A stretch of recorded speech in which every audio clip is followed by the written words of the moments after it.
ఎందుకంటే ఆయన ఉన్నటువంటి ఆయన అభివృద్ధి పరంగా చేస్తుంటాడు, దృష్టి పలుకుతాడు, అన్ని రిలీజన్ కలుపుకొని వెళ్తుంటాడు.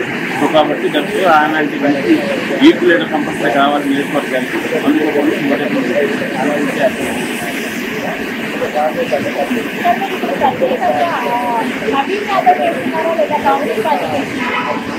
ప్రత్యేకంగా అయితే ఆయన డెఫినెట్ గా ఆయన లాంటి వ్యక్తి ఒక యంగ్స్టర్ లీడర్ కాబట్టి ఆయన తెలిసిన విషయాన్ని పట్టుకుంటాం.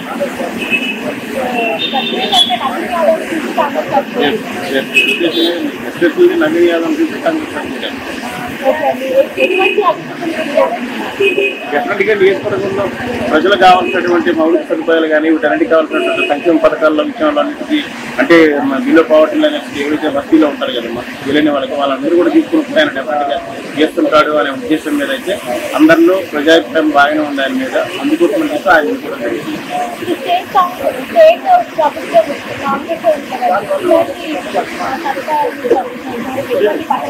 డెఫినెట్ గా కాంగ్రెస్ పార్టీ కూడా పెట్టిన 6 గ్యారెంటీలు కూడా 4 గ్యారెంటీలు కంప్లీట్ చేసింది. రేపు December 3 రాబోయే December 3 3వ తారీఖున వరుణ్ డీజే బర్త్డే ఉంది. ఆ రోజు మాకు 6,000 రూపాయలు ఇస్తామని మంత్రి గారు చెప్పారు, అలాగే ముఖ్యమంత్రి గారు కూడా చెప్పారు, క్యాబినెట్ కూడా ఓకే చెప్పారు. సో కాబట్టి ఇప్పటి వరకు వచ్చిన 2 సంవత్సరాల్లో కూడా బ్రహ్మాండంగా బాగానే జరుగుతుంది. అమ్ముతున్నాం ఎవ్రీ మంత్ ఫస్ట్ నుంచి పడిపోతుంది, బ్యాంకులో పడిపోతుంది. అదే లాస్ట్ 10 years లో అయితే టీఆర్ఎస్ గవర్నమెంట్ ఉన్నప్పుడు 2050 పడేది తెలియజండి. అది చిన్నది మనం చెప్పుకోవాలి కదా. కాబట్టి కాంగ్రెస్ పార్టీకి లాయల్టీగా ఉంటారు 100%. అఖండ మెజారిటీ నియోజకవర్గంలో డెఫినెట్ గా నవీన్ కుమార్ గారు గెలవబోతున్నారు. రాబోయే 2 దశాబ్దాల్లో డెఫినెట్ గా జూబ్లీహిల్స్ అడ్డ అనేది ఆయనకు ఈ జూబ్లీహిల్స్ గడ్డ అనేది ఆయనకు అడ్డగా మారిపోతుంది. నవీన్ కుమార్ గారు no doubt about it. 100% even Jubilee Hills no doubt about it.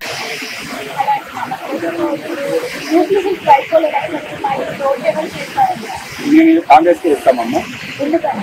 Congress చేసిన పనులను చూసి ఇస్తున్నాం. ప్రజల వైపు ఉంది, ప్రజల వైపు కాంగ్రెస్ ఉంది కాబట్టి కంపల్సరీ కాంగ్రెస్కి వేయాలని అనుకుంటున్నాం. కాంగ్రెస్కి వేస్తాం.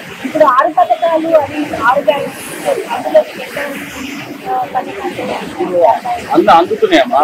ఉచిత మహిళలకు ఉచిత కరెంట్ అనేది, ఉచిత బస్ అనేది అందింది ఆల్రెడీ. ఉచిత 200 యూనిట్ల వరకు అది కూడా అందింది. ఇలా రేషన్ కార్డులు కూడా అందినాయి. ప్లస్ ఇంకా గరీబులకు ఏ పనులు కావాలన్నా ఇప్పుడు ఎక్కడ పోయినా కానీ పేద బడుగు బలహీన వర్గాలకు ఎక్కడ పోయినా పనులు అవుతున్నాయంటే అది కేవలం కాంగ్రెస్ ప్రభుత్వం వల్లనే అవుతున్నాయి. టీఆర్ఎస్ ప్రభుత్వం 10 ఏళ్లలో ఒక్క పని కానీ ఎక్కడంతా వాళ్ళ అధికారులు వాళ్ళ చుట్టే ఉన్నారు, వాళ్ళ చుట్టూ పనిచేసారు కానీ ప్రజలకు ఏం పనిచేయదు. ఇప్పుడు చేస్తుంది కాంగ్రెస్ ప్రభుత్వం. ప్రజాపాలన అనేది జరుగుతుందని మేము అనుకుంటున్నాం. సో ఇప్పుడు మీరు ఇక్కడ నవీన్ యాదవ్ గారు ఎటువంటి అభివృద్ధి చేశారండి?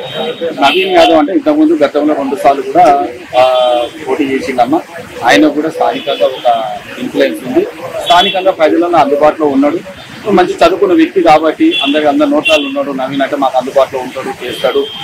ఆయన ఎంతో కూడా పార్టీ కూడా సపోర్ట్ ఉంది ఈ రోజులలో. అందుకంటే ఆయనకు ఇండిపెండెంట్ ఇంతకుముందు చేసిండు. ఇప్పుడు ఏంటంటే కాంగ్రెస్ ప్రభుత్వం ఆయన వైపు ఉంది కాబట్టి పేదల పార్టీ ఆయన వైపు ఉంది.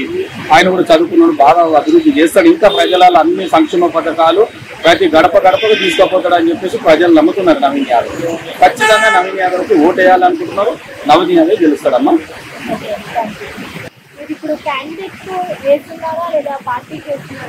లేదమ్మా, ఇద్దరిని చూస్తున్నాం. క్యాండిడేట్ని చూడాలి, పార్టీని చూడాలి. పార్టీ పరంగా చూసుకుంటే పేదల పార్టీ, పేదలకు బడుగు బలిగిన వర్గాలకు అందుబాటులో ఉండే పార్టీ కాబట్టి పార్టీని చూస్తాం. క్యాండిడేట్ అందుబాటులో ఉండే క్యాండిడేటా లేదా అనేది క్యాండిడేట్ని చూస్తాం. క్యాండిడేట్ ఎట్లాంటి వాడు, చదువుకున్న వ్యక్తి, మంచి తెలివిగలవాడు, అందరికి అందుబాటులో ఉంటాడు. నువ్వంటే పలికితే పిలిస్తే పలికేటోడు కాబట్టి అతని వైపు చూస్తున్నాం. 100% అతనికి ఓటేయాలని అనుకుంటున్నాం. ఇప్పుడు చూడండి, ఇప్పుడు కాంగ్రెస్ ప్రభుత్వం రాగానే ఇక్కడ 170 కోట్లు 180 కోట్లు పెట్టి అభివృద్ధికి ఇక్కడ ఎన్నో రకాల పెట్టి ఏది ఫౌండేషన్స్ చేశారు. రోడ్లు కానివ్వండి, మౌలిక సదుపాయాలు కానివ్వండి, ఏవైనా సరే మొత్తం అన్ని ఫౌండేషన్ చేసుకొచ్చున్నారు. అవుతుంది అభివృద్ధి 100% జరుగుతుంది. మాలాంటి గవర్నమెంట్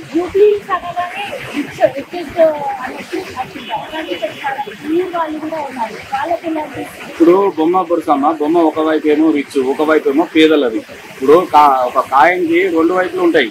చిత్తుపడ్డ అన్నట్టుగా అట్లనే ఇక్కడ ఒక వైపు అందరు చూపించి అంటే హై క్లాస్ పీపుల్ అన్నారు, కానీ ఇంకో వైపు చూస్తే స్లమ్ ఏరియా చాలా మందికి ఇప్పుడు కాంగ్రెస్ ప్రభుత్వంలో కూడా ఆ పథకాలు అందుతున్నాయి కాబట్టి ఈ స్లమ్లో అందరు కాంగ్రెస్ వైపు చూస్తున్నారు, కాంగ్రెస్ గెలుపుతామని ఆలోచిస్తున్నారు.